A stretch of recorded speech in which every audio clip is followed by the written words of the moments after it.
and you're not without power. What's happening right now is not just about contracts or procedures. This is about the survival of the union movement, the protection of your jobs, and the defense of the service we provide the American people every single day.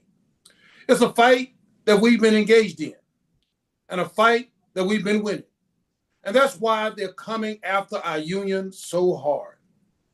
The regime thinks that they can defeat and silence us by trying to strip away our collective bargaining agreements, but they are dead wrong. AFGE is going no place. We're here to stay. And we are fighting. We're fighting back and organizing on every front, in the courts, in Congress, and in media, in our workplace, and in our communities. And just like AFGE has done before, we're going to come through this a stronger, more powerful union, because this regime fundamentally misunderstood the nature of union power. AFGE's power isn't the results of a union contract or a statute. Our power has never come from a piece of paper. It comes from you, from our members and our leaders and our solidarity and our willingness to stand united. Now, I want to be crystal clear to everyone on this call tonight. This fight is not just about what AFG can do for you. It's about what all of us can do together. Court cases and congressional allies matter, but at the end of the day, our real power comes from members standing shoulder to shoulder, organized in your community, talking with your coworkers and building the solidarity it will take to win over this long battle. Now, that's how we've always made progress in the union. It's how we won bargaining rights in the first place. And it's how we'll win the battle in front of us today. Now, you can play a critical role in this fight. You know, every action you take, showing up at a rally, having a conversation with a colleague, calling your member of Congress, pushes us forward. And we'll talk a bit tonight about how rank and file AFG members and allies can get involved in this fight.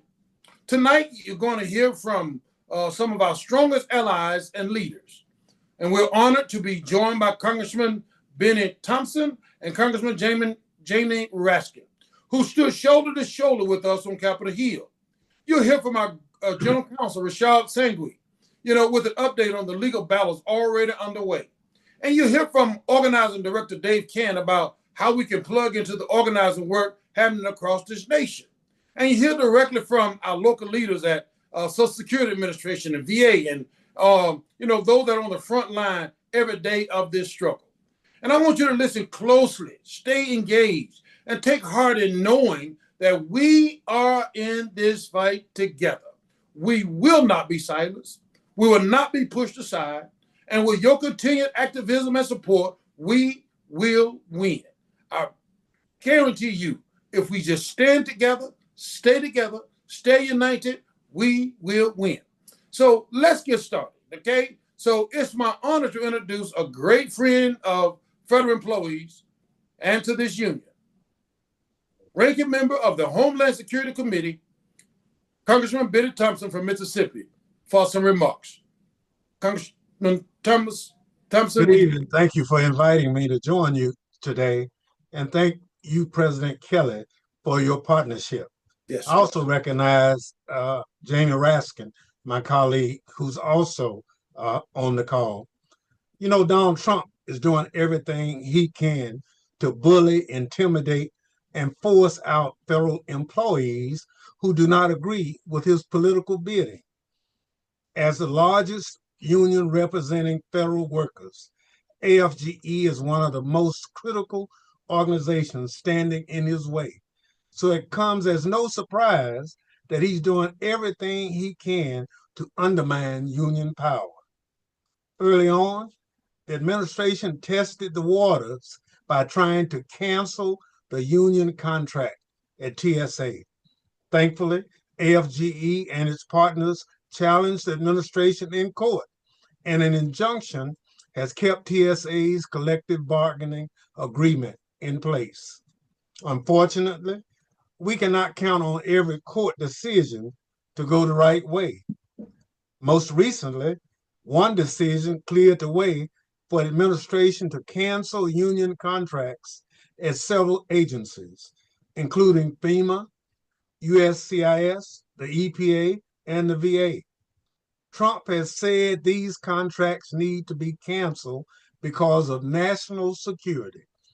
As ranking member of the House Committee on Homeland Security, I can tell you that is nothing more than the flimsiest of excuses. I'm hopeful that ultimately the courts will see through this charade. As we say in the South, that dog won't hunt. We know this is really about national security because unions help our national security. Collective bargaining leads to increased workforce morale, retention, and dedication to the mission, all of which helps our security agencies function better. But we also know this isn't really about national security because Trump is using this excuse to go after unions at the agencies that have little to do with security, such as the National Science Foundation or the Animal and Plant Health Inspection Service. What this is really about is that Trump does not like the idea of an apolitical federal workforce made up of civil servants working for the American people. Donald Trump wants to get rid of career employees and replace you all with political appointees. Donald Trump wants a federal workforce that works for him and him alone. Tonight, I'm here to tell you, we cannot let him get away with it. We will not let him get away with it, I promise you. We must do everything in our power to stand up for a federal workforce accountable to the American people, not a wannabe king. Now is the time to double down on your support for your union. Now is the time to show this administration that canceling union contracts will not make unions go away. It won't make you be quiet. My challenge to you is this. I want you to make sure that wherever Donald Trump and his lackeys turn, they will see union representatives. I want them to see you in court. I want them to see you in your representatives' offices on Capitol Hill. And if it comes down to it, I want them to see you on the picket lines. Together, we will show them that this country, the power belongs to the people, no matter how hard they try to take it away. Thank you again for having me this evening. And I want you to remember, when we all fight, we win. Well, thank you, Representative Thompson. And thank you for those remarks and for your steadfast friendship to federal employees across the nation. You have been one of our champions, and we appreciate that. Now, I'd like to invite on a special friend of AFGE and a lion of the progressive movement to address our members. So please join me in welcoming Congressman Jamie Raskin from Maryland. Thank you, President Everett Kelly, for your amazing leadership and for inviting me to be part of this call. Thrilled to be on with my mentor, Chairman Benny Thompson from Homeland Security. And I was just reflecting, Benny, I don't know if you remember this, but we were at the State of the Union joint session together where Trump came in and he was, attacking all the federal departments, and he introduced Elon Musk. Remember, that was before he got run out of town, and Elon Musk was there. And then Trump said, yeah, and Elon Musk just saved us $8.5 million at NIH, where they were creating transgender mice. Now, NIH is in my district, okay? And I was like, wow, $8.5 million for transgender mice. That doesn't sound very good. But I had my guest that night was a doctor from NIH who'd been fired. So she was up in the gallery. I just texted her. I said, did you guys spend $8.5 million on creating transgender mice? She said, this was debunked 2 weeks ago in the New York Times. She sent me the article They spent $8.5 million on creating transgenic mice. That is, mice that have been injected with DNA so they can do research on breast cancer and cystic fibrosis and multiple sclerosis and sickle cell anemia and malignant narcissistic personality disorder, like all the killer diseases of the time. And then somebody, said that. Anyway, I was thinking about that night because when I walked outside, and I'm not sure I ever told you this, Benny, but I walked outside, there was a big car crash. And it turns out the chief of staff to Speaker Mike Johnson plowed his car into the back of a parked police cruiser. So they open the door and he struggles out of the car. They administer a breathalyzer to the guy. It's through the roof. It's like 875 or whatever. But Mike Johnson is there. Everybody's outside, and they ask him, and he said, "Oh, he's a good man, and we'll deal with it, and he's going to be fine and everything." And this reporter comes up to me and says, "Well, what do you think about this?" I said, "I think it just goes to show that they've got too many DUI hires in the new administration." Starting with Secretary Pete Hegseth. But anyway, look, I'm delighted to be with everybody there. And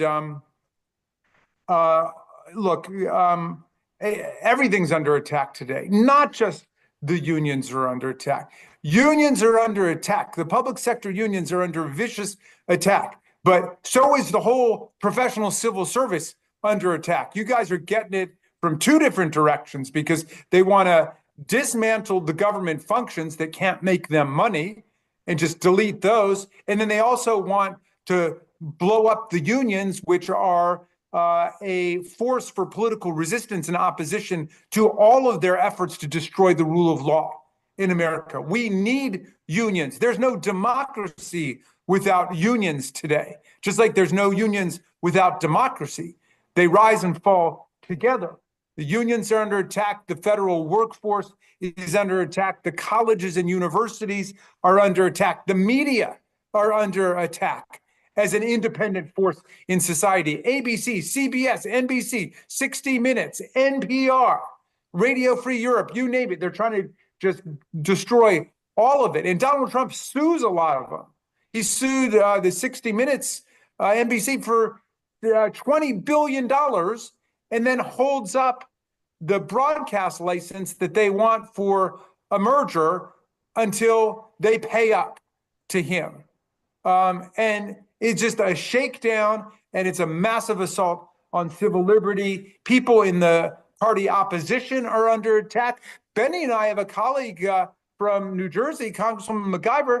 They have prosecuted her. They're charging her with criminal offenses that could put her in prison for 17 years because she went to an ICE facility in her district on a prearranged visit. And then they tried to manhandle the mayor of Newark. And so they decided they want to try to prosecute her. So the whole democracy is under attack. I just want to say, just like all of us are going to stand with the unions, we need AFGE and the unions to stand with us.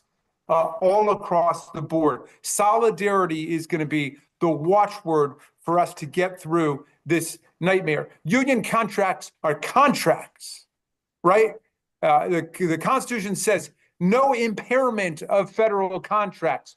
You've got federal contracts. That's what union contracts are. No, they can't be ripped up by Donald Trump or Tulsi Gabbard or the Kristi Noem or any of them. They don't have the power to do that. So we got to stand up for the independence of the judiciary, the courts.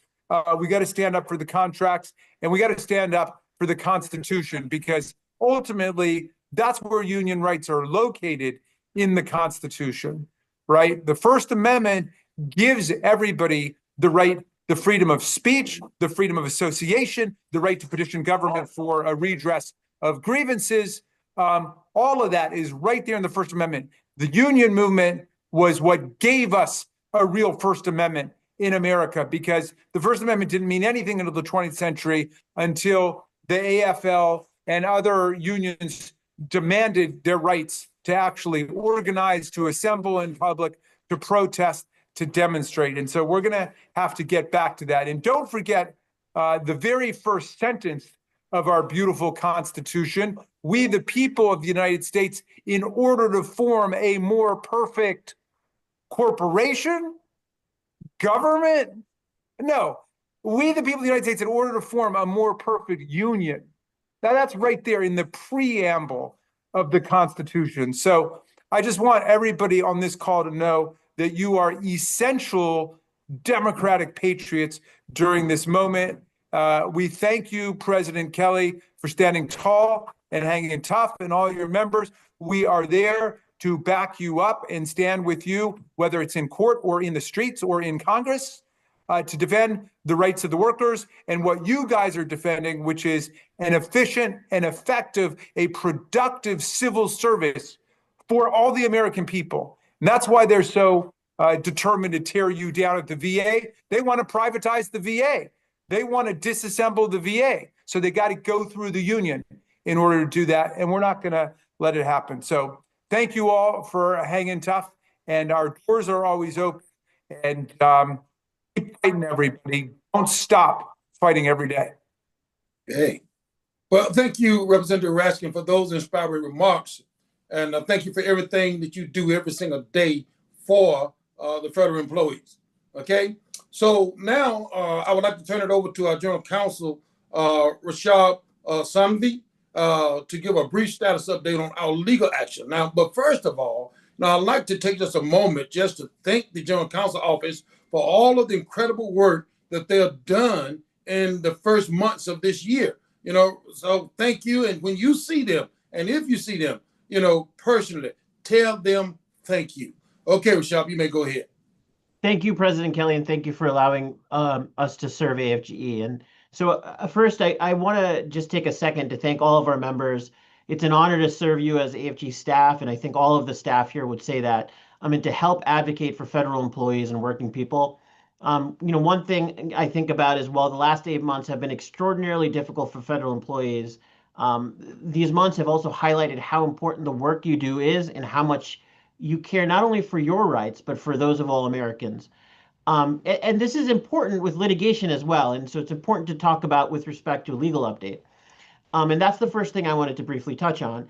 And it's that, you know, AFGE, we have with our member support now been the leading force behind over a dozen lawsuits that have provided tangible benefits for federal employees and Americans. But one thing that's not always sort of highlighted is how important our members have been behind so many other lawsuits that AFGE is not a party to. You know, not a day has passed, barely a day has passed during this administration without a lawsuit being filed to stop some unlawful action by the president and his administration. In many, if not most of those cases, AFGE members rather, and federal employees have been essential to the litigation. And it's because of the power of the union. It's because you are members, because you chose to form a union that we have been instrumental in helping this broader fight against autocracy. And so I think that's very important to remember. And, you know, when you hear about all these other groups, Democracy Forward, you know, Democracy Defenders Fund, Public Citizen, the ACLU, you are all helping them. Through the union, you are all helping them in this broader fight. In terms of our own litigation, you know, there have been so many different successes, and so many, you know, some cases that haven't been successes, but they've all highlighted federal employees. And I'd like to take a second just to highlight a couple of cases. First is our exclusion EO case, or the case that attacked collective bargaining in the federal sector. As all of you know, in March 27th, President Trump issued an executive order that, you know, basically said that because of our advocacy, because of the union advocacy for federal employees, he was stripping them of collective bargaining under the guise of national security. We argued in federal court that this was a retaliation based on the First Amendment. And we also made several additional arguments. But the court agreed with us, at least preliminarily, and said, hey, that we would get preliminary relief, issuing an injunction stopping the implementation of that executive order. That was in June. Unfortunately, the Ninth Circuit Court of Appeals, on an appeal from the government, stayed or paused that order. The court didn't decide the issues at hand, but it said, while we're litigating whether or not the court can give you this temporary relief, the government can move forward. We disagree with that decision. We are challenging that decision actively. We're filing a brief in a couple of days on the appeal of the preliminary injunction. We have plans to challenge this in the Ninth Circuit and beyond. All of this, however, we should remember is these are all preliminary rulings. We are still litigating in the district court for a final ruling, and these cases are a marathon. They're not a sprint, and so they will take some time to get a final resolution. But we are very confident in our argument. We have the support of so many partners, and it is clear, I think, that the courts will come to see that what the administration did by stripping collective bargaining is retaliation based on our advocacy. Quickly, I'll go over a couple of other cases. We have our reduction in force case. I think this is a very important case. We received an injunction that lasted for over 2 months before the Supreme Court stayed it. And that injunction prevented the rifts of thousands, potentially hundreds of thousands of federal employees across the government. For 2 months, the government was prevented from issuing rifts. The Supreme Court stayed the decision, but did so only on a narrow grounds. It explicitly said it was not saying that rifts are lawful, and it left the door open to further challenges. We're continuing to litigate this in district court, and we currently are involved in a discovery dispute where the government is essentially refusing to provide information that the court has ordered them to provide. Again, showing that they're trying to hide something here. And we are, again, we are actively pursuing that case in court, and we believe we have additional avenues for relief coming up. There's so many other cases that are pending. So I'd recommend you go to afge.org/AFGstrong to find out more information on all of our ongoing litigation. But I want to say again, thank you all. I think with your support and your continued support, we are able to litigate these cases for you, but also for all Americans, and to help you do what you became federal employees to do, which is to serve Americans and to protect our democracy. So, President Kelly, thank you for allowing me to speak, and again, thank you so much to every AFG member, and please continue to support your local affiliates and AFGE. No, thank you, Rashad. Thank you for all the work that you and the General Counsel do. But now I'd like to turn it over to our organizing director, Dave Cann, to talk about the work that we've been doing, how to talk to your coworkers about what's going on, and how you can get involved in your organizing work and our organizing work today. Okay, so Dave, would you please go ahead? Yeah, thank you, President Kelly. Good evening, brothers and sisters. You're on the call and you're in the fight, but I'm sure you've heard coworkers who feel the attacks have weighed heavily on them and are reeling. You may have heard people asking why they should stay in the union. I want to take a few minutes to talk to you about union organizing and how to answer some of those questions. First, AFGE is not going anywhere.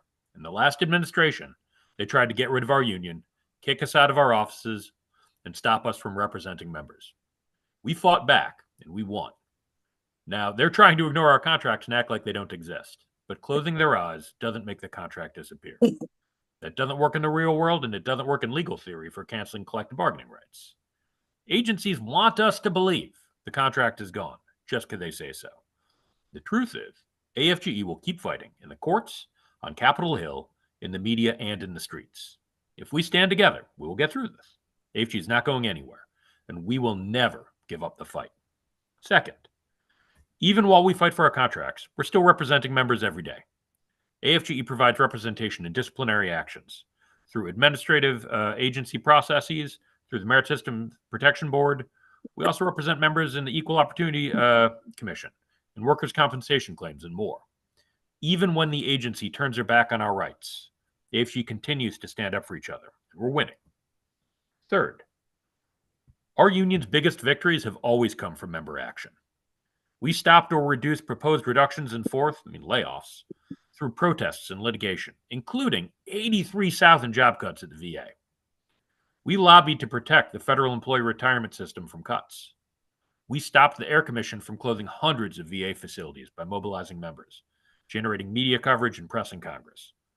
We won the biggest federal pay raise in history for TSA members through organizing. All in recent years, all recent victories, every major win, including collective bargaining itself, after 6 years of fighting on without it, came from member power. Our real power is member power. We are unbreakable as long as we stay union. Number 4, our union is the only thing standing between us and the loss of our jobs. The attack on AFGE is really an attack on the agencies we serve and the jobs we hold. Staying together as a union is essential to protect our agencies and to prevent our work from being cut or privatized. I want to say this as simply as possible.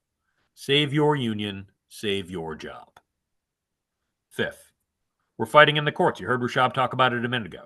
We are actively challenging these messy, illegal assaults on our rights. We're fighting to win back everything we have and to keep building from there.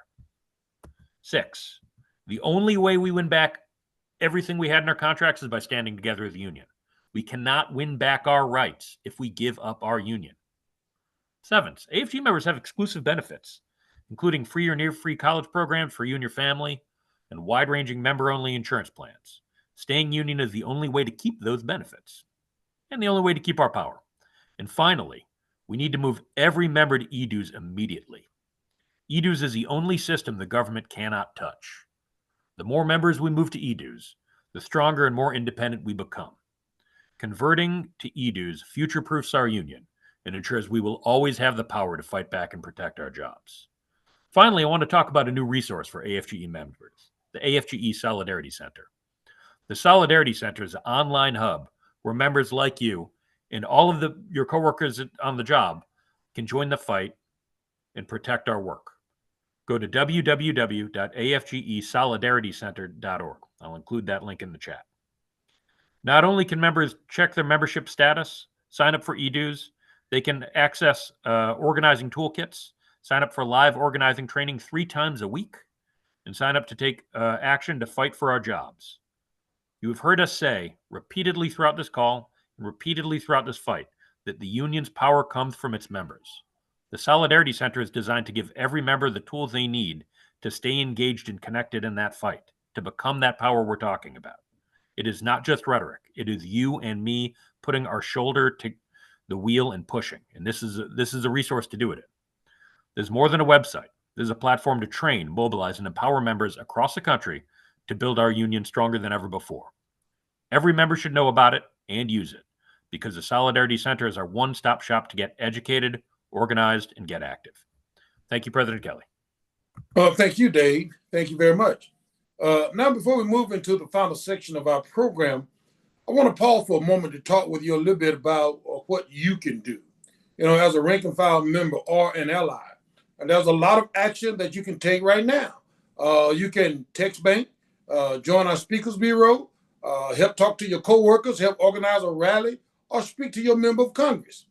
And I'm asking you right now, if you're watching this presentation, please go to www.afge.org/volunteer. Again, that URL is www.afge.org/volunteer. Now, can we put that up on the screen so that everybody can see that? And we want to hear from you, about the action that you're willing to take. And we'll do personalized outreach in the future to help you get active in your union. Remember, our power comes from all of us standing together. And to win this fight, we all, need each other. We all I need you, you need me, we need community. It's about us. It's what I call the power of we, when we come together, when we stand together and fight together. So go to afge.org/volunteer right now and let us know how you're going to get involved. As you do that, I want to hear from a couple of local leaders who are already in the fight. First, I want to hear from Jessica LaPointe about the work that's being done by our Social Security Council and their National Day of Action last week. Can we play that wrap-up video? And then, Jessica, please talk to us about what's going on and how you got your members involved. Absolutely.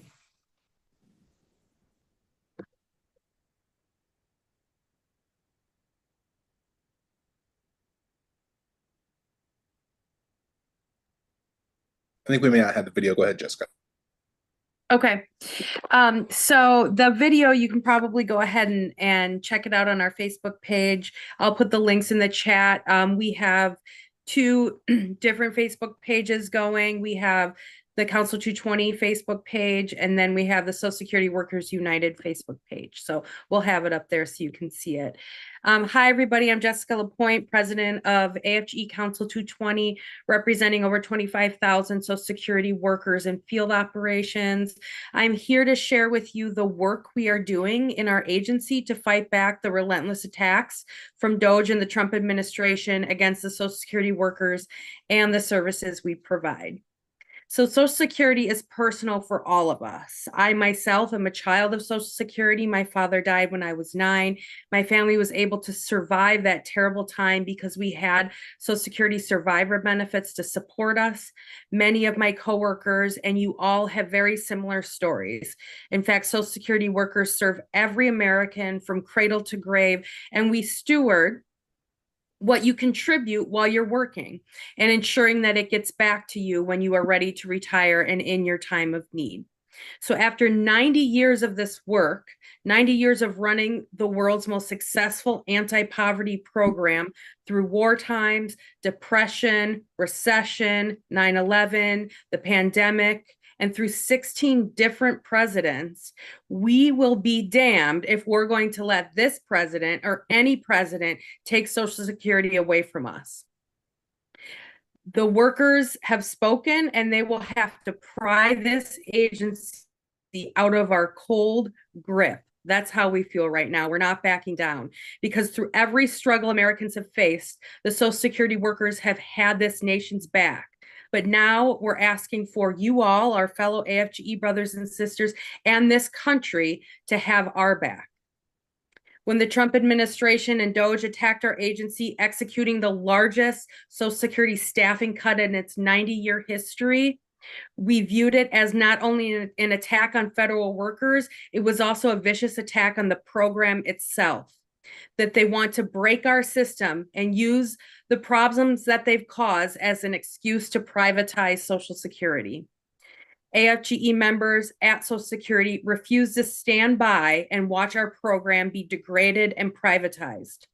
We decided to fight back. We launched a new campaign called Social Security Workers United and announced a national day of action on August 14th, the 90th anniversary of Social Security. We invited our union siblings all across the country to organize their actions on the same day, and we weren't sure how it was going to go. It was a leap of faith. And I'm proud to report that, as you saw, or as you will see in the video, we held over 50 public events involving over 1,000 Social Security workers, and we did that through member-to-member engagement, and it was a huge feat. In more than half the cases, these events were organized by workers who have never done something like this before. So, you know, in the words of Dolores Huerta, every moment is an organizing opportunity. Some events had dozens of people, some had just a handful, but everyone represented workers stepping outside their comfort zone to say that what's happening to us is not okay, and to just tell their story, inviting their coworkers to stand with them while they do it. I'm proud to report that we've already seen movement from the agency in response to our actions. They've been pretty busy this week trying to make themselves seem credible. Our new commissioner is paying attention, and they were really nervous about us organizing and tried to stop us at some locations, and weren't successful because we're building our power, and we're not backing down. So we are just going to keep building, and we're going to keep moving this movement where it needs to go, which is in the hands of the worker, and which is in the hands of the working class America. By the end of it, we will want this administration to understand that they've messed with the wrong working class America, and that AFGE is a contender in this fight, not to be messed with. So thank you all for listening to me today. Please go on our Facebook page. I'll put it in the chat, and check out the work that we're doing. Join us and tell us how we can help you on this road to building our power. Thank you. All right. So thank you, Jessica, for those remarks and all the work that you've been doing. And if I'd like to hear from one more local leader from AFGE Local 217, representing VA employees in Augusta, Georgia, Rebecca Hollier. Rebecca, would you please go ahead? And I hope I said that correctly. No problem. Thank you. So as many of you may be aware, the VA lost their contracts. Let's see, it's coming up on a week ago. And things moved quite quickly for us in the VA Medical Center.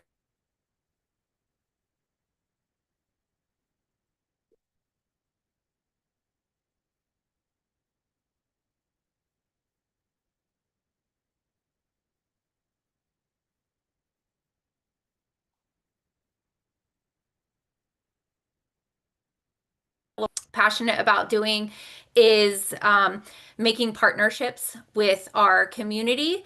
So we've, over the past handful of months, even prior to our contract ending or being terminated, we built a strong partnership with our local 5051 organization.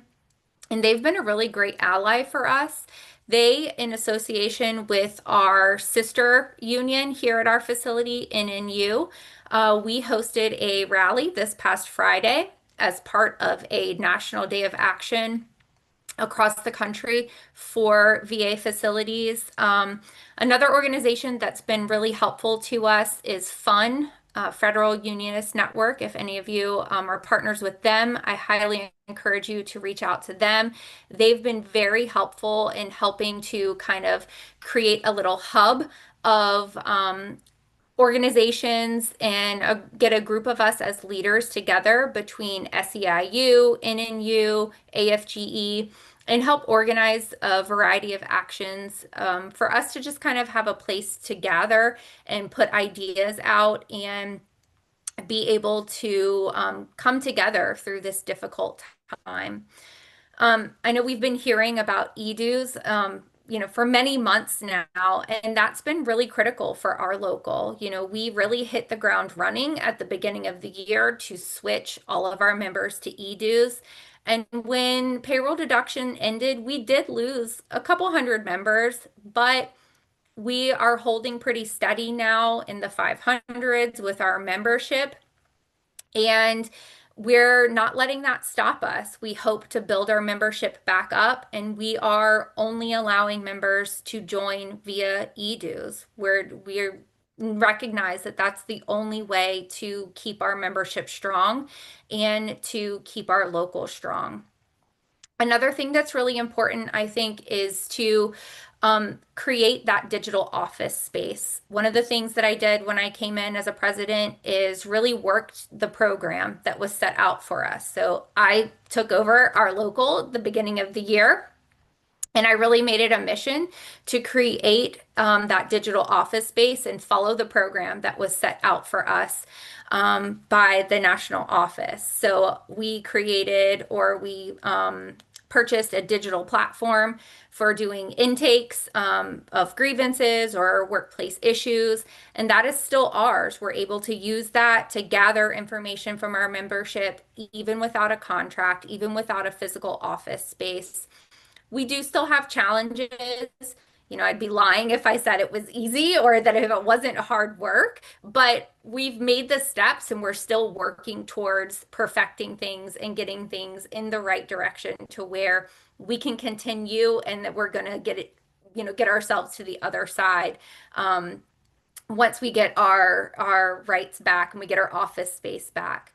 I think one thing that's also really important is to just recognize that there's always a way to make something happen. Find the ways to get to yes rather than settling for the first no that you get. Making sure that you have your strong team around you and really just keeping yourself encouraged and motivated right now because we're all back in the workplace. Patient care can be difficult, but our members need us just as much too. Thank you. Okay. Thank you, Rebecca. Thank you for the work that you continue to do, especially what I saw you do in Atlanta just a few weeks ago. Thank you to all of the AFGE members out there at the VA, Social Security, and at agencies across the country who are standing up and fighting back. Brothers and sisters and allies, as we close tonight's call, I want to thank you for being here. And I want to thank all of the speakers for sharing their voices and their leadership. What we've heard tonight makes one thing clear. We are in this fight of our lives. We are. And we're not backing down. That's not us, right? You've heard from our champions in Congress like Benny Thompson and Jamie Raskin, who's standing tall for us on Capitol Hill. You've heard from our General Counsel, Rashad, about the legal battles underway. You've heard from our organizing director, Dave Cann, about how we are building power across the country. And you heard from our local leaders at Social Security and VA who are fighting every day on the front line. Now, the message is the same in every corner of this union. AFGE is not going anywhere. We're here to stay. But here's the truth. Winning this fight is going to take all of us. This is not just about what your union leadership does or what Congress does or what the court decide. This is about what you and your co-workers do together. Every phone call to the member of Congress, every conversation with a co-worker, every rally, every petition, every show of solidarity. That's what it takes to be strong. That's what it takes to make us strong. That is what we will use in order to win this fight. So tonight, I'm asking you, don't just listen, act. Go to www.afge.org/volunteer. Again, that's www.afge.org/volunteer. And commit to the action that you're ready to take. Text banking, rallies, speaking out, organizing, whatever it is, we need you. Because in this fight, every single member matters. Sisters and brothers, we have faced dark times before, and we have always come out stronger. And we will do it again with our solidarity, with our activism, and with your unbreakable spirit. We will protect our jobs, defend our rights, and safeguard the services that the American people depend on. AFGE is not going anywhere, and together we will win because there is power in we, and we are the people that make this country run. So thank you and good night. And AFGE, love you. And once again, yesterday was our 93rd anniversary, and we're going to be here, for that many more years and hopefully even more than that. So thank you. And once again, good night.